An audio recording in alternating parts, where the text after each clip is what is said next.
In the darkest corners of the galaxy, where civilizations rise and fall like waves against cosmic shores, there exists a legend that makes even the most hardened alien warriors whisper in hushed tones.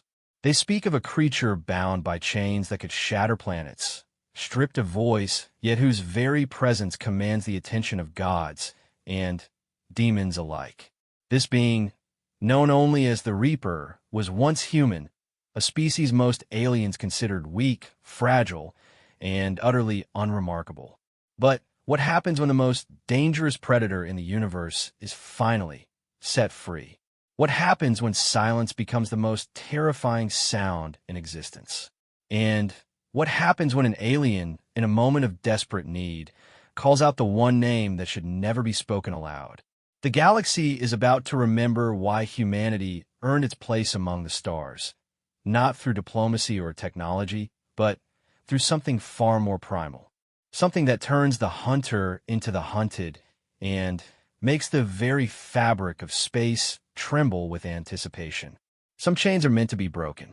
Some silences are meant to be heard. And some names once called can never be taken back. Welcome to the story of the Reaper, where being human isn't a weakness. It's a warning. The arena floor trembled beneath Crix's clawed feet as another opponent crashed into the energy barrier surrounding the fighting pit. The crowd of alien spectators roared their approval, a cacophony of clicks, hisses, and guttural sounds that would have been incomprehensible to most species. But Crix understood every nuance of their bloodthirst. He had been feeding it for 3 standard cycles now, ever since the hegemony had captured him during the failed rebellion on Tarkos 7. Crix wiped purple blood from his mandibles and looked up at the viewing boxes where the wealthy elite of a dozen species observed the carnage below. His 4 eyes could pick out the delicate features of the ethereal lords, beings of pure energy who fed on strong emotions. Beside them sat the hulking bruiser delegates, their rocky hides scarred from countless battles of their own. Further along, he spotted the insectoid hive queens, their antennae twitching with excitement as they calculated betting odds through their neural networks. But there was one box that always remained empty. One section that the arena's AI announced as reserved for special exhibition whenever the seating charts were displayed. Crix had wondered about it during his first few fights, but after dozens of victories and even more opponents turned into bloody pulp beneath his claws, he had stopped caring about mysteries that didn't affect his survival. Today felt different, though. The energy in the arena was strange, charged with an anticipation that went beyond the usual pre-fight excitement. Even the guards seemed nervous, their usual swagger replaced with sharp, darting glances toward the empty box. When the arena's massive doors groaned open to reveal his next challenger, Crix understood why. The creature that emerged made every sound in the arena die away to absolute silence. It stood on 2 legs like many species, but there was something fundamentally wrong about its proportions. Too tall, too lean, with joints that bent in ways that suggested both fragility and hidden strength. Its skin was pale, almost translucent, stretched over a frame that looked like it might snap in a strong wind. But it was the bindings that made Crix's combat instincts scream warnings his rational mind couldn't quite process. Chains covered the creature from head to toe. Not simple restraints, but works of art forged from materials Crix couldn't identify. They pulsed with their own inner light, creating patterns that hurt to look at directly. The chains wound around its arms, legs, torso, and throat connected to a collar that bore inscriptions in a script that seemed to shift and writhe when viewed peripherally. Most disturbing of all was the metal device clamped over its mouth, sealed with locks that radiated an aura of absolute finality. The creature's eyes swept the arena with the detached curiosity of a scientist observing insects. When its gaze fell on Crix, he felt something he hadn't experienced since his capture. Genuine fear. Not the healthy wariness that kept him alive in combat, but something deeper, more primal. His ancestors had known this feeling when they huddled in caves while greater predators stalked the darkness outside. Ladies, gentlemen, and honored beings of all classifications, boomed the arena's announcer, its artificial voice somehow managing to convey uncertainty despite its programming. Today's exhibition match features our undefeated champion Crix of Tarkos against a very special opponent. This creature was recovered from a derelict vessel found drifting in the void wastes 3 cycles ago. No records exist of its species or origin, though preliminary analysis suggests it may be from a previously unknown branch of the evolutionary tree. The crowd murmured uneasily. Discovery of new species was rare enough, but finding one in the lawless void wastes, a region where space itself seemed diseased and normal physics occasionally forgot to function, was unprecedented. Due to the subject's apparent inability to communicate and its volatile reactions to freedom of movement, it has been kept in specialized containment. However, our xenobiologists believe it may possess significant combat potential. The bindings have been modified to allow limited mobility while ensuring spectator safety. Crix felt his combat programming kick in, overriding the primitive fear signals. He had survived by analyzing his opponents, finding their weaknesses, exploiting their blind spots. This creature, whatever it was, had obvious limitations. The chains would restrict its movement, and the mouthguard prevented it from using any natural weapons like fangs or toxic breath. It appeared to have no natural armor, claws, or obvious combat adaptations. The fight began without ceremony. An energy pulse from the arena's control system signaled the start, and Crix launched himself forward with the speed that had earned him his reputation. His plan was simple, and this quickly before whatever made this creature special had time to manifest. He never reached his target, the chain being moved with liquid grace, flowing aside from Crix's charge like water around a stone. But that wasn't what stopped Crix's attack. It was the sound, or rather the complete absence of sound. As the creature moved, reality seemed to bend around it, creating pockets of absolute silence that swallowed even the whisper of displaced air. Crix's claws, which should have torn through empty space with a distinctive whistle, made no noise at all. He stumbled, disoriented by the sensory disconnect, and the creature was already moving again. Despite the heavy chains, it flowed through a series of movements that looked more like a dance than combat preparation. Every gesture was precise, economical, containing no wasted motion despite the obvious constraints. Then Crix realized what was happening to the chains. They weren't just restricting the creature's movement. They were actively fighting against it.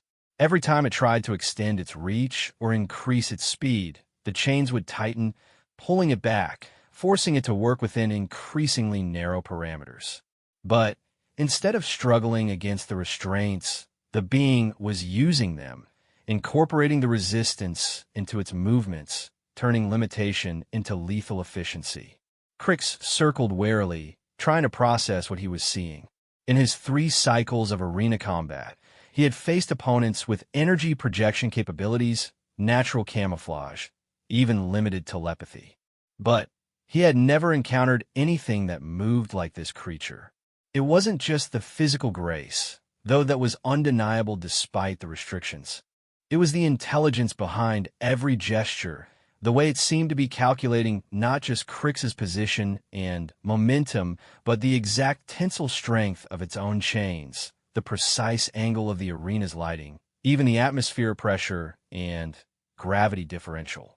The crowd had begun to murmur again, but their sounds seemed muted, as if the creature's aura of silence was expanding to encompass the entire arena. In the viewing boxes, Crix could see beings leaning forward, their various sensory organs focused intently on the pale figure below. Crix decided to test his opponent's defensive capabilities. He feinted left, then rolled right, coming up with his primary combat claws extended toward what should have been the creature's blind spot. The chain being turned to follow his movement with mechanical precision, but the chains pulled taut across its shoulders, seemingly preventing it from raising its arms high enough to block effectively. Crix's claws were inches from pale flesh when everything went wrong. The creature's hands moved in a blur of motion that the chains somehow couldn't prevent. Instead of blocking Crix's attack, it redirected it, using his own momentum to send him sprawling across the arena floor. But the redirection had been too gentle, too controlled. Crix realized with growing unease that his opponent had been holding back, that the chains weren't the only thing restricting its capabilities. He rolled to his feet and charged again, this time varying his approach pattern, using the combat algorithms that had served him well against dozens of opponents. The result was the same. Every attack was deflected or redirected with minimal apparent effort. Worse, each exchange was teaching his opponent more about his fighting style, his reflexes, his preferred angles of attack. After the seventh failed assault, Crix paused, breathing heavily while his opponent stood motionless in the center of the arena. The creature's expression was unreadable behind the metal mask, but its eyes held something that might have been patience. Or pity. The crowd was growing restless. Combat in the arena was supposed to be brutal, decisive, spectacular. This methodical dismantling of their champion's attacks was unlike anything they had ever witnessed. Some were calling for more action, others for different weapons to be introduced. A few of the more sophisticated spectators were calculating odds with increasing nervousness. In the special viewing box that had remained empty for so long, Crix noticed movement for the first time. A figure had appeared there, tall, robed, with features hidden beneath a deep hood. Unlike the other spectators, this one wasn't watching the fight. Instead, it seemed to be studying the chained creature with the intensity of a researcher examining a particularly interesting specimen. Crix tried a different approach. Instead of direct assault, he began moving in a wide circle around his opponent, looking for patterns in the chain configuration, weak points in the binding system, anything that might give him an advantage. The creature turned to follow his movement, but made no aggressive moves of its own. It was waiting for something, though Crix couldn't determine what. Then, he noticed the collar around the creature's throat was beginning to pulse with increasing frequency. The inscriptions on its surface were glowing brighter, and there was a sound like distant thunder coming from somewhere deep within the arena's infrastructure. In the viewing boxes, several spectators had risen from their seats, their postures suggesting alarm rather than excitement. The hooded figure in the special box had moved closer to the transparent aluminum barrier, its attention now focused entirely on the arena floor. When it raised one hand in what might have been a gesture of acknowledgement, the chained creature's head turned upward for the first time since entering the arena. Even through the metal mask, Crix could sense something changing in his opponent's demeanor. The patient stillness was being replaced by something else, something that made the air itself feel heavy with potential violence. The chains were beginning to smoke where they touched the creature's pale skin, and the silence that surrounded it was deepening, becoming almost solid in its intensity. Crix realized he was no longer looking at a restrained opponent being exhibited for entertainment. He was looking at something that was about to break free from restraints that weren't meant to hold it indefinitely. And when that happened, the careful control and gentle redirections would end. The arena's emergency systems apparently reached the same conclusion. Warning lights began flashing along the perimeter of the fighting pit, and automated announcements started cycling through evacuation procedures in 17 different languages. But the spectators were too mesmerized by what they were witnessing to pay attention to mere safety protocols. The creature moved again, but this time the chains didn't restrict it. They stretched, links popping under stress that shouldn't have been possible for organic muscle to generate. The metal collar around its throat was beginning to crack, hairline fractures spreading across the inscribed surface as whatever power had been used to forge it slowly failed. Crix backed away, every instinct screaming that he was about to face something beyond his experience or capability. In the viewing boxes, the more experienced combat enthusiasts were already heading for the exits. They had seen enough death matches to recognize when a situation was about to escalate beyond entertainment into genuine disaster. But the hooded figure in the special box remained motionless, watching with what seemed like professional interest as the most dangerous thing in the galaxy slowly awakened to its own power. The last thing Crix remembered thinking, before the creature's restraints failed completely and the real fight began, was how perfectly silent the arena had become. Even his own heartbeat seemed muted, as if reality itself was holding its breath in anticipation of what was about to be unleashed. In the deathly quiet that preceded the storm, one word echoed through the arena's communication system, spoken by the hooded figure in a voice that carried the weight of authority and the chill of recognition. Reaper. The chained creature's head snapped up at the sound, its eyes finding the source of that single, impossible word. And, for the first time since entering the arena, it began to struggle against its bonds not with patience, but with purpose. The moment the word Reaper echoed through the arena, everything changed. The chains that had bound the pale creature for cycles didn't simply break, they disintegrated. Links that had been forged from materials unknown to galactic science turned to powder that glittered like dying stars as it fell to the arena floor. The collar around its throat cracked with a sound like breaking worlds, and the metal mask that had sealed its mouth split down the middle, falling away in two perfectly symmetrical pieces. Crix had faced death before. Every gladiator understood that each match might be their last, that survival was measured in heartbeats and the width of a claw. But what stood before him now wasn't death. It was something far more fundamental, more absolute. It was the end of everything he understood about the universe. The creature that had been bound and silent now stood freely for the first time in cycles, and the transformation was horrifying in its completeness. Its pale skin seemed to drink in the arena's harsh lighting, becoming something between translucent and luminous. Its limbs, no longer restricted by chains, moved with fluid precision that made Crix's earlier assessment of grace seem laughably inadequate. But it was the face, finally, revealed, that made spectators throughout the arena begin screaming in languages that predated their current evolutionary forms. The features were humanoid in the broadest sense, but wrong in every detail that mattered. The bone structure was too sharp, too angular, as if someone had taken the concept of a face and refined it past the point of comfort into something that existed purely for function. The eyes were pale, almost colorless, but they held depths that suggested intelligence so far beyond normal parameters that looking into them was like staring into the heart of a collapsing star. When the creature opened its mouth for the first time since its binding, no sound emerged. But the silence that flowed out was different from the quiet that had surrounded it before. This was active silence, aggressive silence, the kind of quiet that devoured sound rather than simply existing in its absence. The arena's acoustics, designed to amplify every clash of claw and cry of pain, suddenly failed to function. Even the emergency alarms were muted to whispers. In the viewing boxes, panic was beginning to set in. The ethereal lords, beings who fed on strong emotions, were writhing in what might have been ecstasy or agony. It was impossible to tell which. The bruiser delegates were backing away from the transparent barriers, as if the material might not be sufficient to contain what they were witnessing.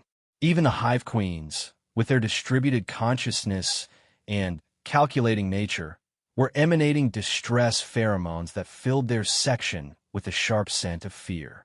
But the hooded figure in the special box had moved forward, pressing against the barrier with what seemed like anticipation rather than alarm.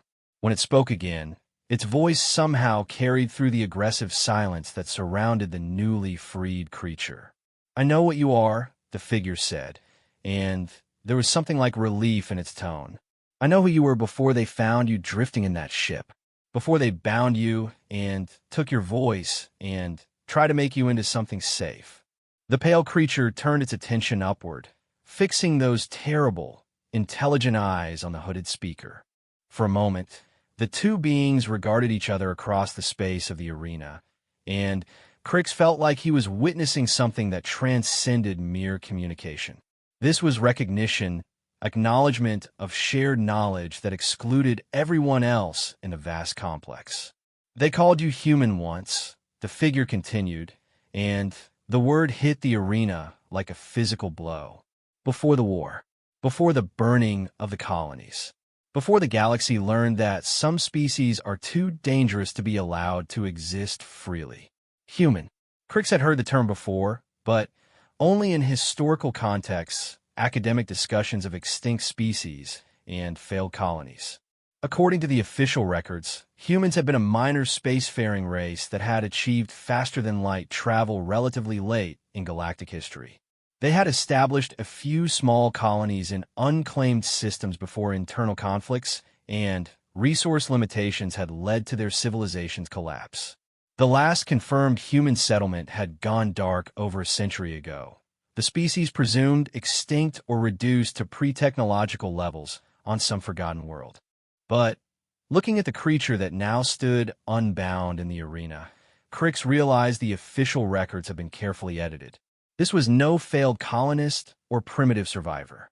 This was something that had been deliberately hidden, contained, removed from galactic knowledge because its existence posed a threat that the combined civilizations of the hegemony couldn't afford to acknowledge. The pale figure spoke for the first time, and its voice was like winter wine through empty spaces. You know my name. The words weren't loud, but they carried through the aggressive silence with perfect clarity. They bypassed the ears entirely, seeming to resonate directly in the consciousness of everyone who heard them. Several spectators in the lower viewing boxes collapsed, their nervous systems overwhelmed by contact with a mind that operated on frequencies their biology wasn't equipped to process. "I know many names for you," the hooded figure replied. "The files call you Specimen 77 Alpha. The Void Priest who found your ship named you Silent Death. The researchers who studied your bindings refer to you as Project Containment. But those who fought alongside you, before the end, they called you something else." The pale creature tilted its head with mechanical precision, waiting. "They called you Marcus. Marcus Chun, Sergeant, Human Colonial Defense Force. Designation, Psychological Warfare Specialist. And after the Battle of Kepler's Gate, when you walked through 3 divisions of hegemony ground forces without firing a shot, they gave you a new name. They called you Reaper." The name hung in the air like a curse, and suddenly, critics understood why the arena had fallen into unnatural quiet. This wasn't just any human.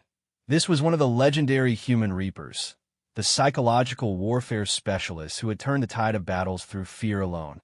The stories said they could break enemy morale simply by appearing on the battlefield, that their presence was so fundamentally wrong that opposing forces would surrender rather than face them in combat.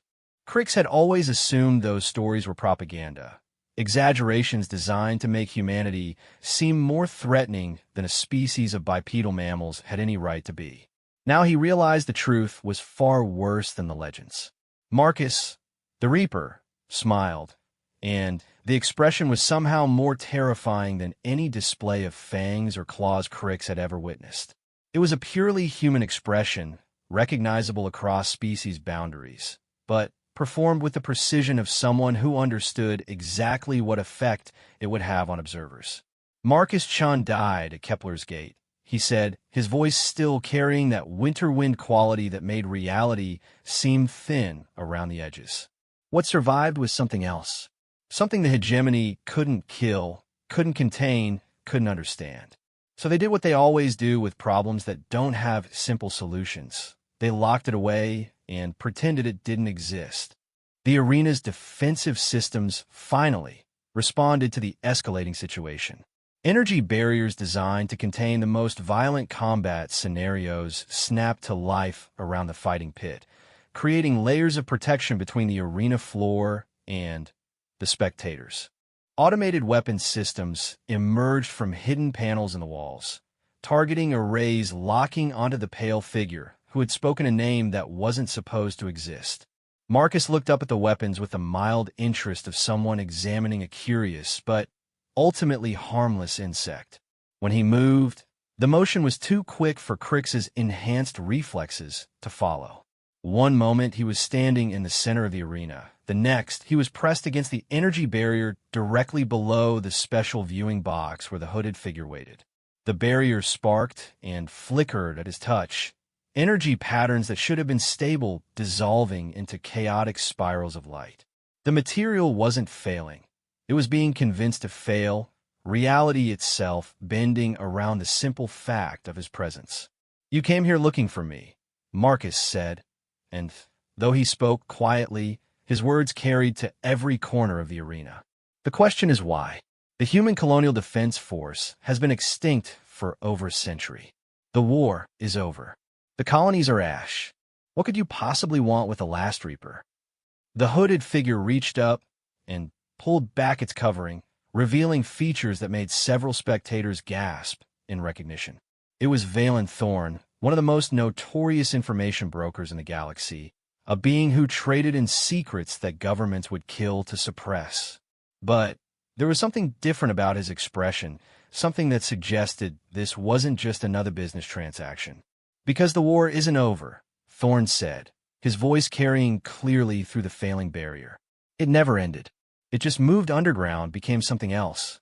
The hegemony has been hunting for the remaining human settlements for decades, tracking down survivors, ensuring the extinction is complete. But they missed something.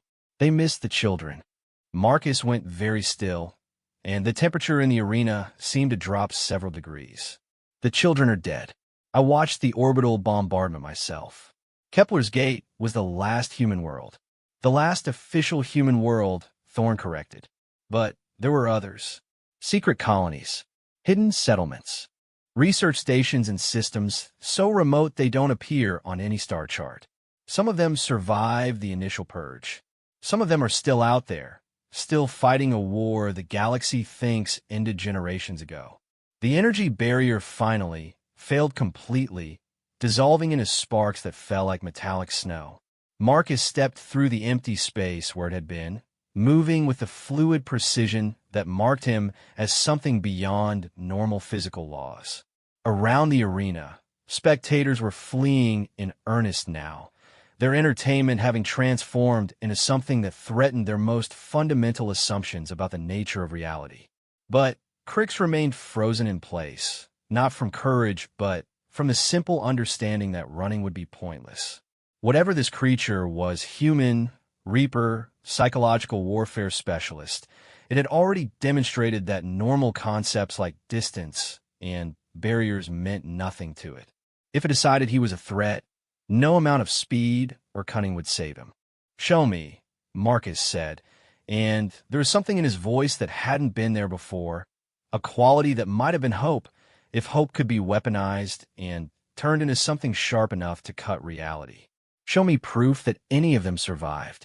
Thorn reached into his robes and withdrew a small data crystal, its surface covered with encryptions that hurt to look at directly. Transmission intercepts from the void wastes. Communications using old human military codes. They're fragmentary, broken, but the patterns are unmistakable. Someone out there is still using colonial defense force protocols. Marcus took the crystal with movements that seemed almost reverent, his pale fingers closing around it with infinite care. For a moment, his expression showed something that might have been grief or joy or some emotion that existed between the two. "How long?" he asked. "The intercepts date back 18 months, but there are gaps, inconsistencies. Whoever is sending them is being very careful, using techniques that suggest they understand the level of surveillance the hegemony maintains in those sectors. They're hiding." Marcus's voice held a note of pride that was distinctly, recognizably human. "Good. That means someone taught them properly. That means the training protocol survived, even if nothing else did." The arena was nearly empty now, but the automated systems were still active, still trying to process what they were witnessing. Security drones hovered at the edges of perception, their sensors recording everything for analysis by intelligence services that would spend months trying to understand what they had captured. Marcus looked up at the remaining observers, his pale eyes sweeping across beings who represented the most powerful civilizations in the galaxy. When he spoke, his voice carried a promise that transcended language barriers and species differences. "You made one mistake," he said, and each word fell into the silence like a stone into deep water. "You thought that binding me, silencing me, keeping me locked away would make me safe. But you had it backward. The chains weren't protecting you from me. They were protecting me from what I become when I remember who I used to be. He crushed the data crystal in his hand, and the fragments glowed with their own inner light as the encrypted information flowed directly into his consciousness. Whatever he found there caused his expression to shift, becoming something that belonged on battlefields rather than in civilian spaces. "Crix of Tarkos," he said, turning his attention to the gladiator who had been forgotten in the larger drama unfolding around them. "You fought well. You showed honor in combat, and restraint when victory seemed impossible. Those are human virtues. Would you like to earn a new name to go with them?" Crix realized he was being offered a choice that would define the rest of his existence. He could remain a gladiator, fighting for the entertainment of beings who viewed him as a curiosity, or he could follow this impossible creature into something larger and more dangerous than anything the arena had ever contained. "What name?" he heard himself ask. Marcus smiled again, but this time the expression held warmth alongside its terrible precision. "Survivor. Because that's what you'll need to become if you're going to help me find the children, and remind the galaxy why the human colonial defense force never officially surrendered." The last thing Crick saw before everything changed was Thorn pressing something into Marcus's hand, a device that looked like a standard navigation beacon, but hummed with energies that made reality blur around its edges. When the Reaper activated it, space itself seemed to fold in on the arena, carrying them away from the entertainment district and into the vast darkness between stars. Behind them, the abandoned arena fell silent in the truest sense of the word, empty of sound and movement except for the whisper of air through broken barriers and the soft chiming of emergency systems that would never again need to contain the most dangerous thing humanity had ever created. The ship that materialized around them bore no resemblance to any vessel in Crix's experience. Its interior was a study in contradictions, surfaces that looked organic but felt metallic, corridors that seemed to extend further than the ship's external dimensions should have allowed, and lighting that came from everywhere and nowhere, creating an environment that was both welcoming and deeply unsettling. Marcus moved through the ship with the familiarity of long association, his pale form seeming to flow through spaces that adjusted themselves to accommodate his passage. Crix noticed that doors opened before Marcus reached them, that gravity seemed to shift subtly to make his movements more efficient, that the very air appeared to respond to his presence. This wasn't just a ship. It was an extension of its owner, a tool crafted specifically for someone who existed outside normal parameters. Thorn followed at a respectful distance, his earlier confidence replaced by something approaching reverence.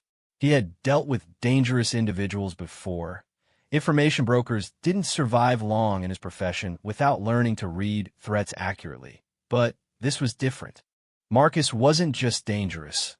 He was fundamentally wrong in ways that made reality hiccup around his edges. "How long since you've been free?" Thorn asked, breaking the silence that had settled over them like a living thing. Marcus paused at what appeared to be a navigation console, though the interface bore no resemblance to standard ship controls. Instead of displays and readouts, there were patterns of light that shifted and flowed like liquid thought, responding to gestures that seemed more like dance than data entry. "Time functions differently when you're bound the way I was," Marcus replied, his fingers moving through the light patterns with practiced ease. The chains weren't just physical restraints.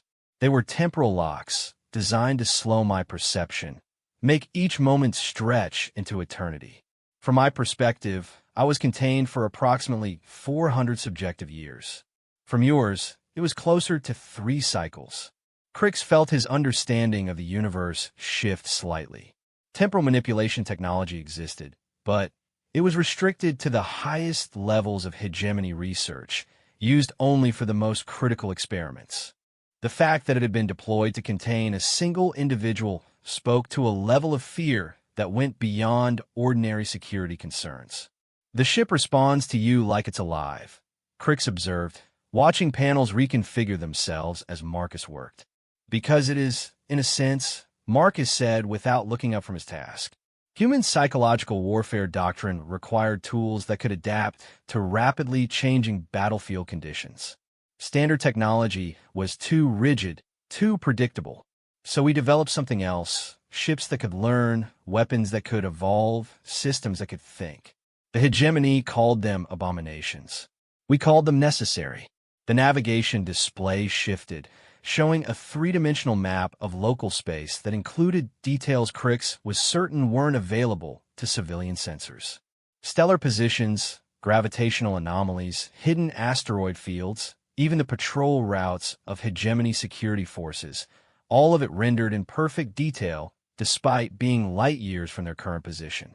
The ship is scanning through folded space, Marcus explained, noting Crix's confusion.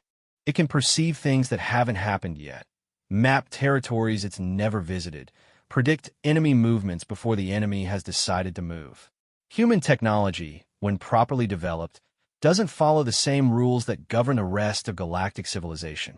Thorn moved closer to the navigation display, his experienced eye taking in details that would have been classified at the highest levels of government. This level of sensor capability, the hegemony would classify it as a strategic level threat. Possession alone would be grounds for planetary sanctions. The hegemony has spent over a century systematically hunting down and destroying every piece of human technology they could find, Marcus said, his voice carrying an undercurrent of controlled anger. They've classified our entire scientific database as forbidden knowledge. They've convinced the galaxy that humanity was a failed experiment, a species too dangerous to be allowed to develop further. What they haven't admitted is that we were already more advanced than they were when the war began. The ship's interior reconfigured itself around them, walls flowing like liquid to create a new chamber centered around a holographic display system. The technology was unlike anything Crix had ever seen. Instead of projecting images into empty air, it seemed to fold space itself, creating pockets of alternate reality where information could exist in three-dimensional form. Marcus gestured, and the display activated, showing fragments of data recovered from the crystal Thorn had provided. The information was encrypted in patterns that hurt to look at directly, but Marcus seemed to read them as easily as if they were written in plain text. Colonial Defense Force encryption protocols, he said, his voice taking on a quality that might have been hope. But modified, evolved, adapted for long-term clandestine operations. Whoever sent these signals has been developing the technology further, improving on designs that were already decades ahead of anything the hegemony possessed. The fragments coalesced into a rough map of the void wastes, that lawless region of space where normal physics occasionally failed and entire star systems existed in states of quantum uncertainty. Red markers appeared at several locations, indicating the approximate sources of the intercepted transmissions. How many settlements? Marcus asked. Unknown, Thorn replied. The signals suggest at least 3 separate sources, but they could be relay stations rather than actual colonies. The encryption is so sophisticated that even determining the number of senders is largely guesswork. Marcus studied the map with the intensity of someone reading a religious text. Each marker represented not just a potential colony, but the possibility that human civilization had survived in some form despite the hegemony's best efforts at extinction. The nearest source is in the Maelstrom sector, he said, his finger tracing a route through space that avoided known patrol routes and surveillance networks. It's a 3-day journey if we push the ship's stealth systems to their maximum capability. That's assuming the source is still active, Thorn pointed out. The last confirmed transmission was intercepted 4 months ago. For all we know, they could have been discovered and eliminated by now. Marcus turned from the display, and for a moment Crix caught a glimpse of something that transcended the careful control the Reaper maintained over his expressions. It was raw emotion, hope mixed with grief, mixed with something that might have been desperate determination. Then, we'll know soon enough, Marcus said. But If there's even a chance that human children are alive somewhere in the galaxy, then every risk is worth taking. Every danger is acceptable.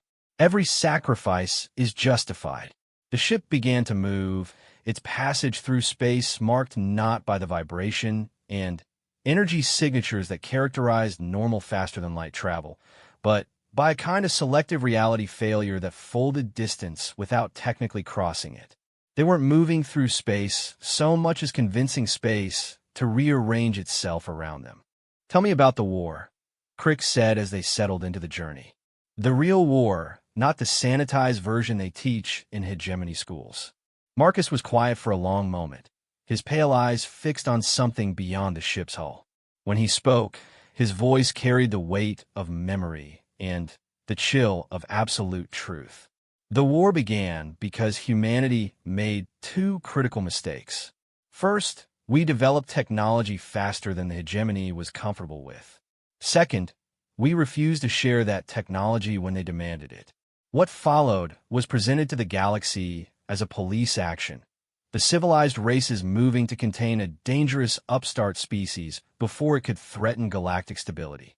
The ship's interior dimmed slightly, responding to Marcus's emotional state in ways that suggested a connection deeper than simple technological interface. The reality was different. The hegemony knew that human psychological warfare capabilities represented an existential threat to their authority. Our Reapers could break enemy morale without firing a shot, turn entire populations against their governments, make armies surrender through fear alone. In a galaxy built on the premise that power flows from the barrel of a gun, the ability to make guns irrelevant was too dangerous to be tolerated.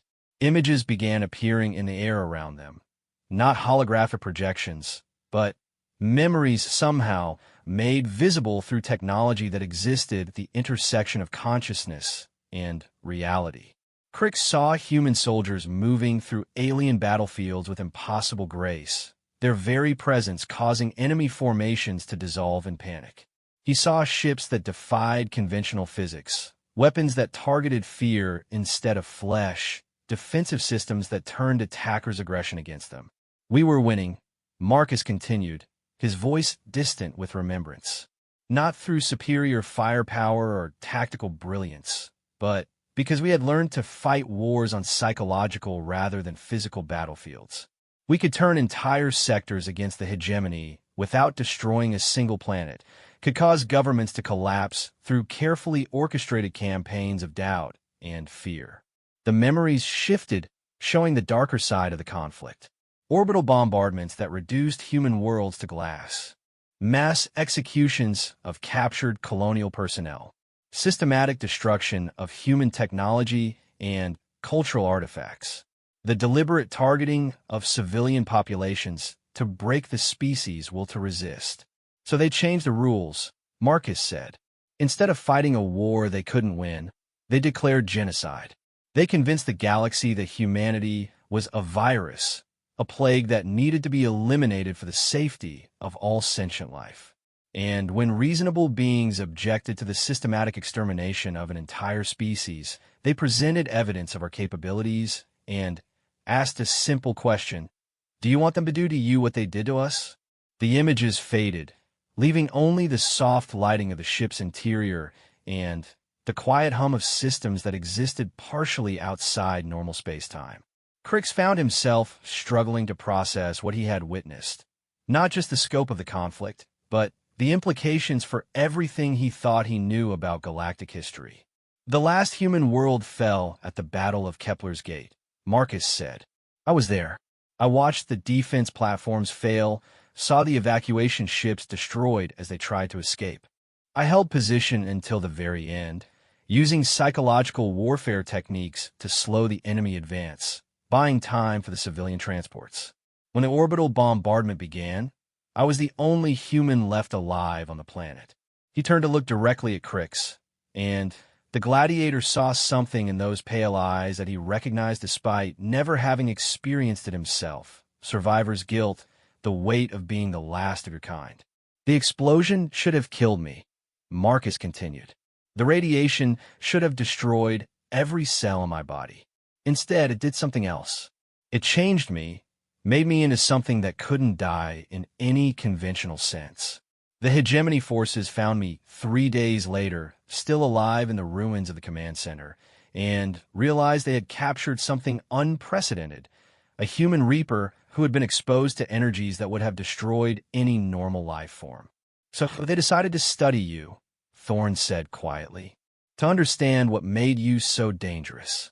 Marcus smiled without humor. They tried. For decades, they ran experiments, tests, procedures designed to map my capabilities and find ways to neutralize them.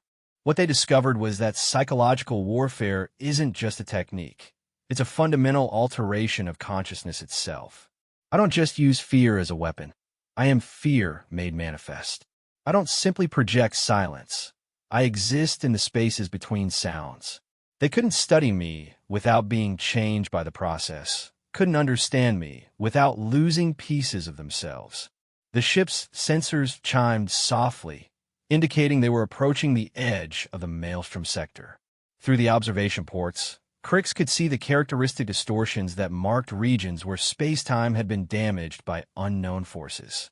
Stars appeared in impossible colors, gravitational fields flowed like liquid, and there were dark patches where even light seemed reluctant to travel.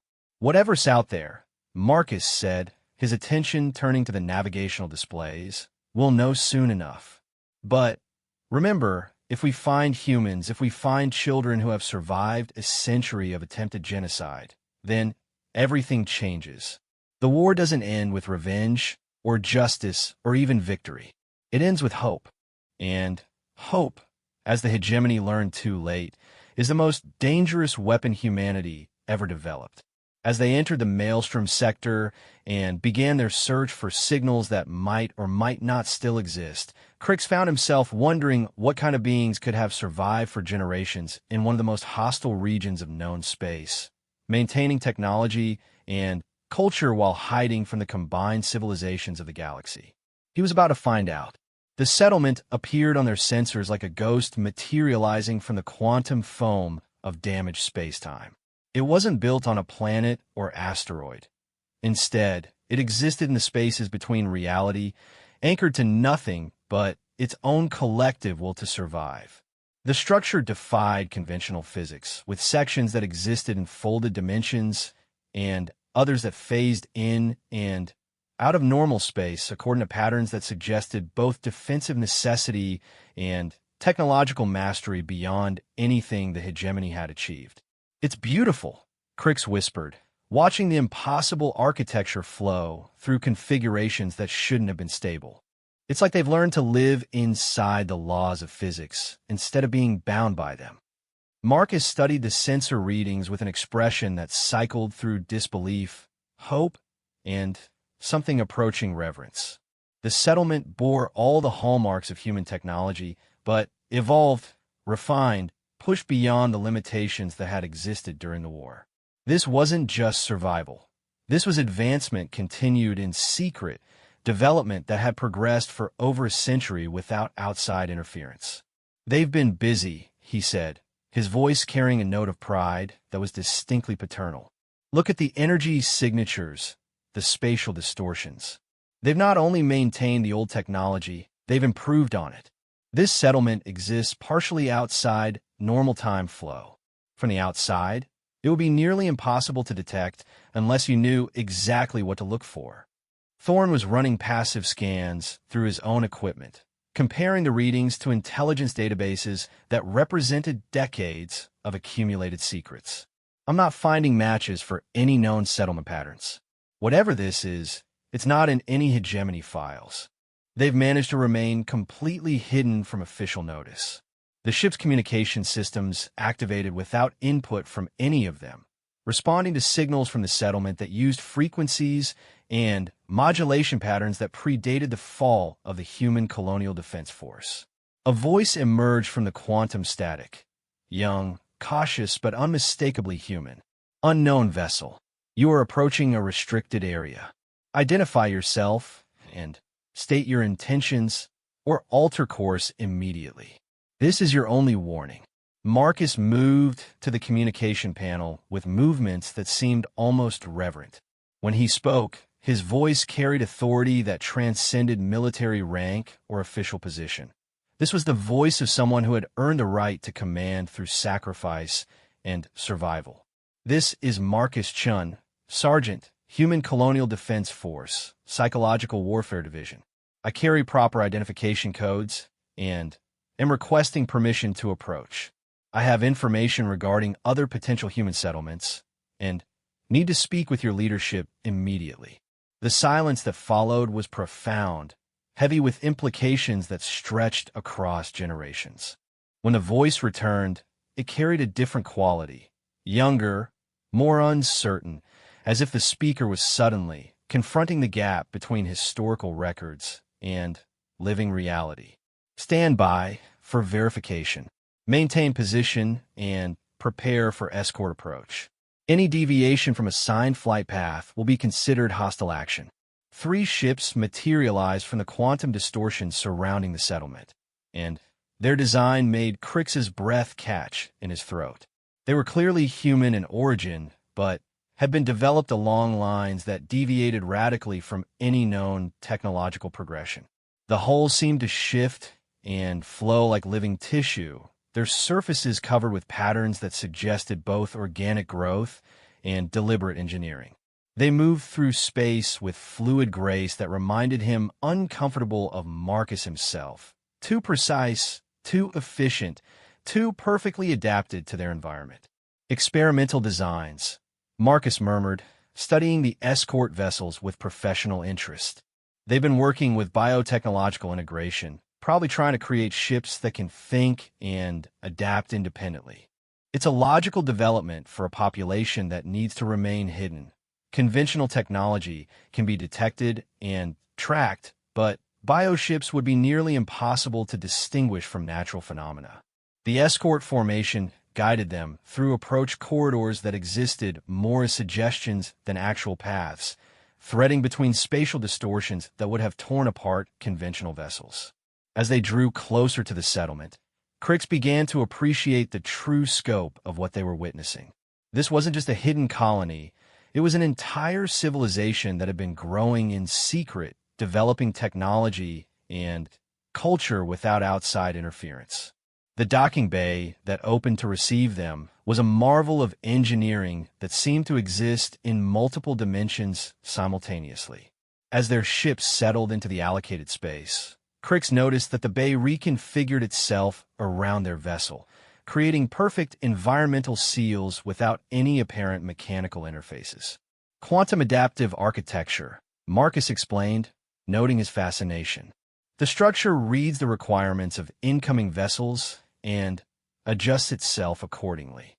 It's more efficient than traditional docking systems and leaves no energy signatures that could be detected by long-range scanners.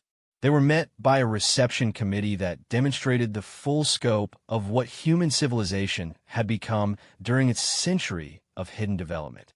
The individuals who greeted them showed obvious signs of genetic enhancement, improved reflexes, enhanced sensory organs, modifications that allowed them to exist comfortably in environments that would have challenged baseline humans. But more striking than their physical adaptations were their eyes, which held depths of knowledge and determination that spoke to generations of struggle and survival. The leader of the reception committee was a woman who appeared to be in her 30s, but whose eyes suggested far more experience than her apparent age should have allowed. She wore clothing that seemed to be woven from light itself, materials that shifted between transparency and opacity according to environmental conditions. When she spoke, her voice carried the musical cadences that marked someone raised in artificial environments where every sound had been carefully engineered for maximum efficiency. "Sergeant Chun," she said, and there was wonder in her voice alongside careful caution. "I'm Commander Sarah Vance, current leader of Settlement Omega-7. We've maintained your records in our archives, but seeing you here, it's like meeting a legend that decided to become real." Marcus stepped forward with movements that seemed designed to project calm authority rather than potential threat. Despite his obvious capabilities, He was being careful not to activate whatever psychological warfare systems made him so dangerous, keeping his presence contained to purely human ranges.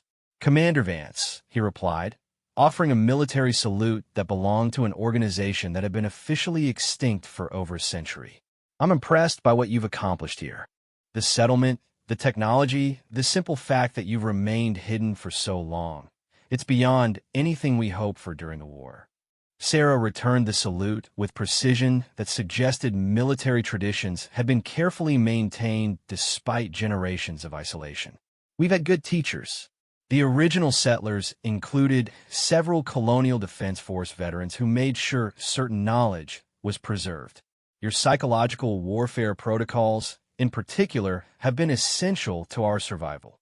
She gestured toward the settlement's interior, inviting them to follow her through corridors that seemed to extend and contract according to traffic patterns. As they walked, Crix noticed that the architecture responded to their movement, optimizing itself for the group size and walking speed. This wasn't just adaptive technology, it was genuinely intelligent infrastructure.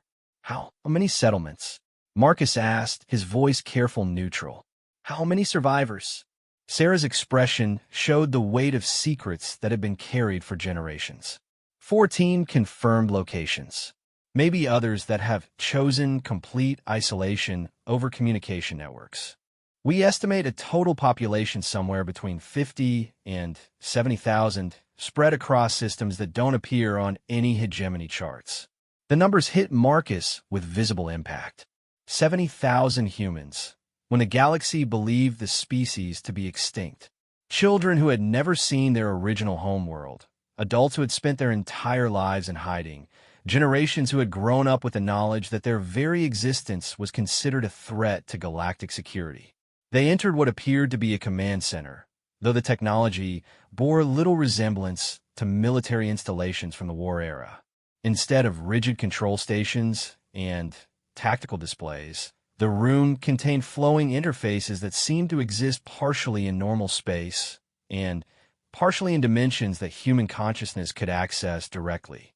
Personnel moved through the space with a fluid efficiency that Marcus recognized from his own unit, but refined, perfected through generations of practice. "Show him," Sarah said to one of her technicians, and the central display activated to show a three-dimensional map of human settlements scattered throughout the void wastes. Each location was marked with details about population, technological capabilities, and defensive status. What emerged was a picture of a civilization that had not just survived, but had thrived in secret, developing along lines that would have been impossible under normal circumstances. "We've maintained communication networks," Sarah explained as the display zoomed in on individual settlements. "Quantum encrypted, undetectable by hegemony sensor arrays. Information sharing, technological development, cultural exchange. We're not just survivors hiding in the dark. We're a functioning civilization that happens to exist outside official recognition." Marcus studied the display with the intensity of someone seeing hope made manifest. Defensive capabilities? Sarah's smile carried an edge that would have been recognized by any veteran of the Psychological Warfare Division. "We learn from the best. Every settlement is protected by systems that combine conventional defenses with psychological warfare techniques. Any force attempting to attack us would find themselves facing fears they didn't know they possessed, fighting enemies that exist as much in their minds as in physical reality." "And if the hegemony discovers you?" Thorne asked, speaking for the first time since their arrival. "Then they'll discover that a century of secret development has given us capabilities they can't anticipate," Sarah replied. "We're not the same species they tried to exterminate. We've evolved, adapted, become something that exists in the spaces between their understanding of what's possible and what's necessary." Marcus turned from the display to face Sarah directly, and Crix saw something pass between them. Understanding, recognition, the acknowledgement of shared purpose that transcended individual objectives. "I need to ask a favor," Marcus said, his voice carrying the weight of decisions that would affect the future of human civilization. "There are others out there. Individuals like me who were captured, contained, scattered across the galaxy. If we're going to do this, if we're going to reveal ourselves and reclaim our place among the stars, we'll need every advantage we can get. Sarah nodded, as if she had been expecting this request. We've been tracking the locations of captured humans for decades. Soldiers, civilians, researchers, anyone the hegemony deemed too valuable to execute immediately. Most are held in facilities that are supposed to be impregnable. Supposed to be, Marcus repeated, and his smile carried implications that made the temperature in the command center seem to drop several degrees. But they weren't designed to contain people who have had a century to think about escape, who have had time to perfect techniques that were already beyond normal understanding. The display shifted to show a new map. This one marking hegemony detention facilities, research installations, and black sites where humans might be held.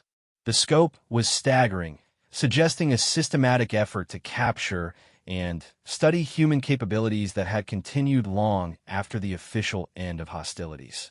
How many? Marcus asked. Unknown, Sarah admitted, but we estimate hundreds, possibly thousands, scattered across the galaxy, held in facilities that most governments don't officially acknowledge. If we could coordinate simultaneous rescue operations, we could announce our return in a way that the galaxy couldn't ignore or suppress, Marcus finished.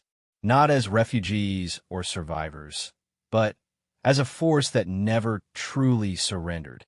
He turned to address everyone in the command center, his voice carrying the authority of someone who had earned the right to lead through sacrifice and survival.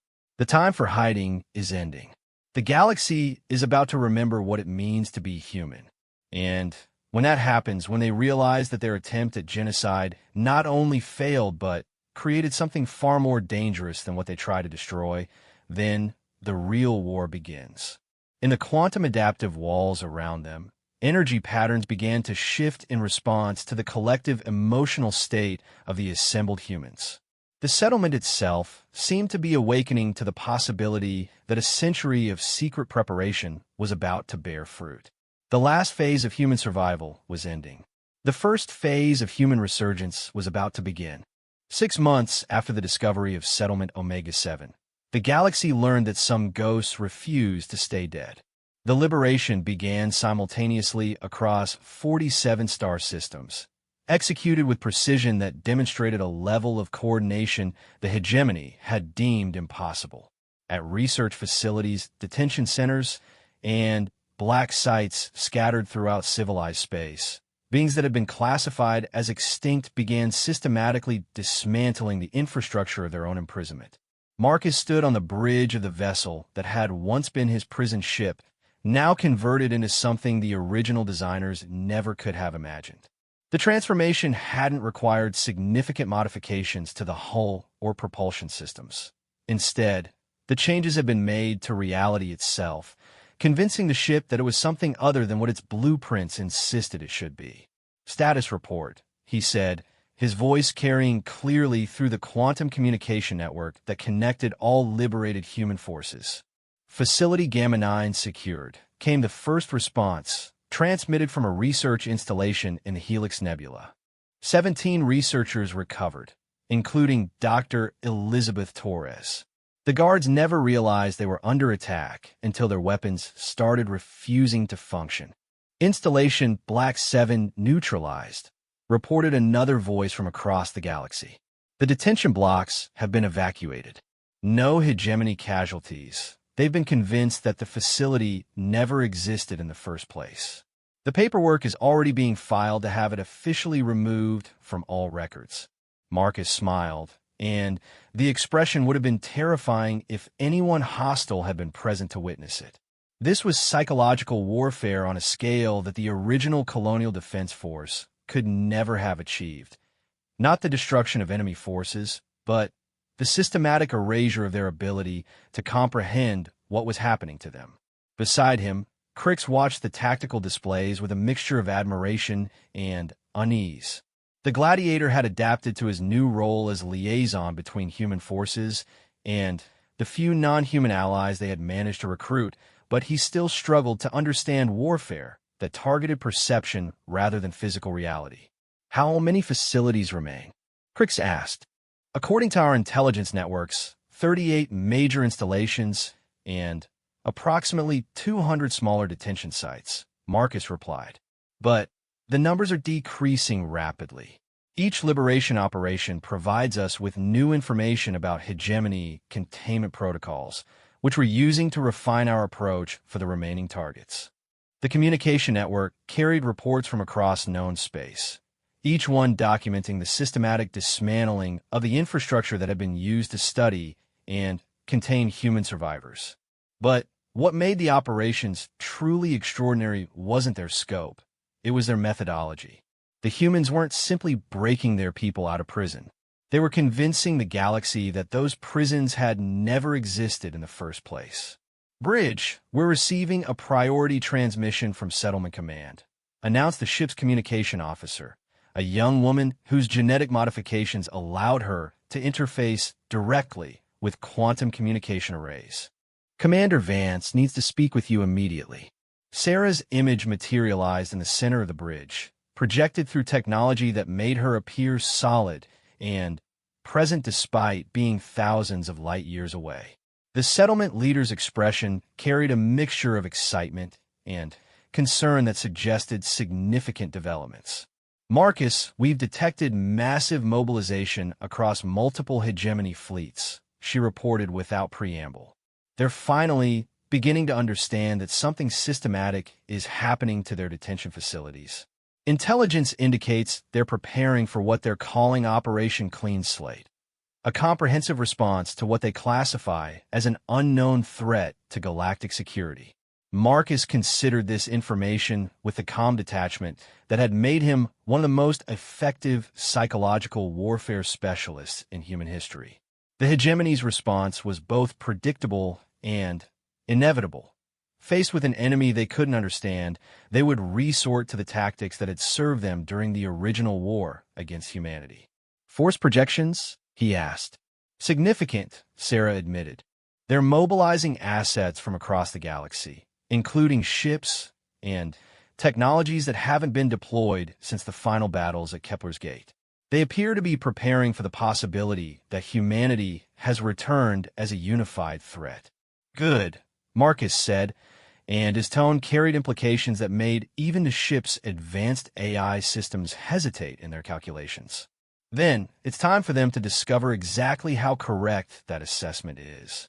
He gestured to the tactical display, which expanded to show the current disposition of human forces throughout the galaxy. What had begun as scattered rescue operations had evolved into something far more comprehensive, a coordinated revelation that was designed to announce humanity's return in terms that the galaxy couldn't ignore or rationalize away. Signal all settlement commanders, Marcus instructed. Implement Revelation Protocol. Phase 2 begins immediately. The communication network carried his orders across the hidden human civilization, reaching settlements and ships that existed in the spaces between official reality. What followed was a transformation that had been planned for generations, prepared for by beings who had spent their entire lives waiting for the moment when hiding would no longer be necessary. Across the galaxy, human settlements began emerging from the quantum shadows where they had existed for over a century. Not all at once, and not in ways that would trigger immediate defensive responses, but gradually, systematically, like dawn-breaking overworlds that had forgotten the sun could rise. The first to notice were the deep space survey teams, explorers, and researchers who worked in the empty spaces between major stellar systems. They began reporting anomalous readings from regions that had been classified as empty void for decades. Energy signatures that suggested massive structures, gravitational distortions that indicated the presence of artificial constructs, even occasional visual contact with ships that didn't match any known design parameters. But when investigation teams were dispatched to verify these reports, they found nothing. The anomalies would fade just before official sensors could record them, leaving only confused personnel and equipment readings that suggested the investigators themselves might be suffering from some form of collective hallucination. Phase 2 is proceeding according to schedule, Sarah reported from Settlement Command. We're generating exactly the right level of uncertainty, enough to convince the authorities that something significant is happening, but not enough for them to mount effective countermeasures. Marcus nodded, watching the tactical displays track the psychological impact of the Revelation campaign across hegemony space. Fear was a useful weapon, but confusion was often more effective. An enemy who knew what they were fighting could develop appropriate responses. An enemy who couldn't determine whether their perceptions were reliable would begin to doubt everything, including their own ability to assess threats accurately. Status of liberated personnel, he asked. Integration proceeding smoothly, came the response from multiple settlements. The recovered individuals are adapting to our technology and social structures. Many are requesting assignment to active operations. This was perhaps the most remarkable aspect of the entire operation. Humans who have been held in captivity for decades, subjected to experiments and interrogation techniques designed to break their spirits, were not emerging as broken victims. Instead, they were demonstrating resilience that surprised even their rescuers, adapting to a century of technological and social development with speed that suggested psychological flexibility far beyond normal parameters. Psychological warfare conditioning. Marcus explained when Crix expressed amazement at the recovery rates. Everyone in the Colonial Defense Force received training designed to preserve core identity under extreme stress. The techniques we developed weren't just about affecting enemy psychology. They were about protecting our own people from having their minds altered or destroyed by hostile action. The bridge's primary display shifted to show real-time intelligence gathered from across hegemony space. Government facilities were increasing security protocols. Military commands were issuing warnings about potential terrorist activities. Intelligence services were scrambling to understand reports that seemed to indicate the presence of technologies that officially didn't exist.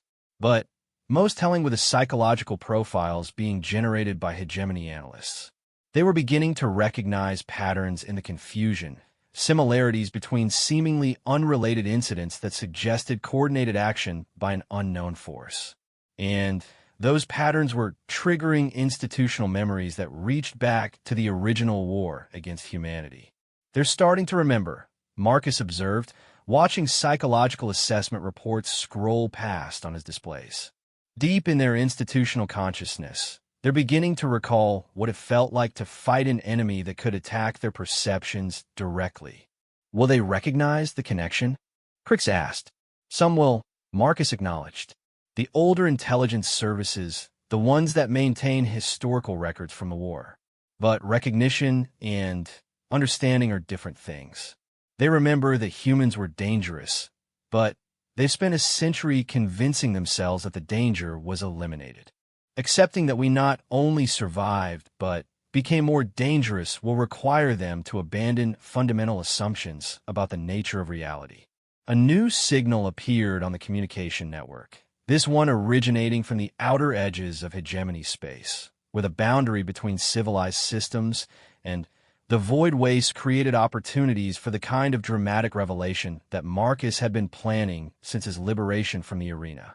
This is Deep Survey Station Epsilon 4, came the transmission, carrying the unmistakable overtones of panic beneath professional reporting protocols. We are observing massive spatial distortions approximately 15 light-years from our position. Gravitational readings suggest the presence of a large artificial construct, but visual confirmation is problematic. The transmission continued, describing sensor readings that indicated something the size of a small moon had materialized in empty space, only to phase in and out of detection in ways that suggested technologies beyond current understanding. But what made the report truly significant wasn't the technical data. It was the psychological impact on the survey team. Personnel are reporting shared dreams. The transmission continued, and Marcus could hear the strain in the speaker's voice. Visions of structures that shouldn't be possible, technologies that appear to be alive, and voices. Voices speaking in languages that our translation systems can't process, but that somehow seem familiar.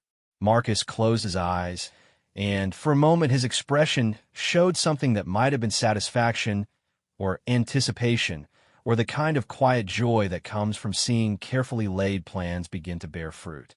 Signal Deep Survey Station Epsilon 4, he instructed. Transmit on standard diplomatic frequencies. Use the old colonial defense force greeting protocols. The communication officer's fingers moved across interfaces that existed partially in normal space and partially in dimensions where thought became action. When the signal was transmitted, it carried more than just words. It conveyed emotional context, psychological preparation, and the kind of authority that came from representing a civilization that refused to accept its own extinction. Deep Survey Station Epsilon 4. This is Marcus Chun, representing the human remnant fleet. We are here to deliver a message to the galaxy, and your station has been selected as the first official point of contact. Please prepare for formal diplomatic communication. The silence that followed the transmission was profound, heavy with implications that stretched back over a century of assumed extinction and forward toward possibilities that no one in the current galaxy had considered possible. When the response finally came, it carried the kind of shock that accompanies the sudden realization that everything you thought you knew about the universe has just been proven wrong. This is Station Commander Torres. Did you just say human? As in the extinct species? That's not possible. Humans were wiped out over a century ago. Marcus smiled, and this time the expression carried warmth alongside its terrible precision. Commander Torres, we're about to prove that extinction is a much more complicated concept than your government wants you to believe. And we're going to do it in a way that ensures the galaxy never forgets the lesson. As human ships began emerging from quantum concealment throughout the galaxy, as settlements revealed themselves in carefully orchestrated displays of technological superiority, as liberated prisoners returned to a civilization that had grown beyond anything their captors could have imagined, one fact became clear to every intelligence service, government body, and military command in known space. The war that had officially ended at Kepler's Gate had never really stopped. It had simply moved into theaters of operation where the enemy couldn't follow, using weapons that couldn't be defended against, fighting battles that the hegemony didn't even realize were happening. And now, after a century of secret preparation, humanity was ready to announce that the real war could finally begin. The galaxy had spent generations believing that some problems could be solved through systematic application of overwhelming force. They were about to discover that some solutions create far worse problems than the original threat ever posed. The Reaper had called his name. The children had answered. And the universe would never be the same.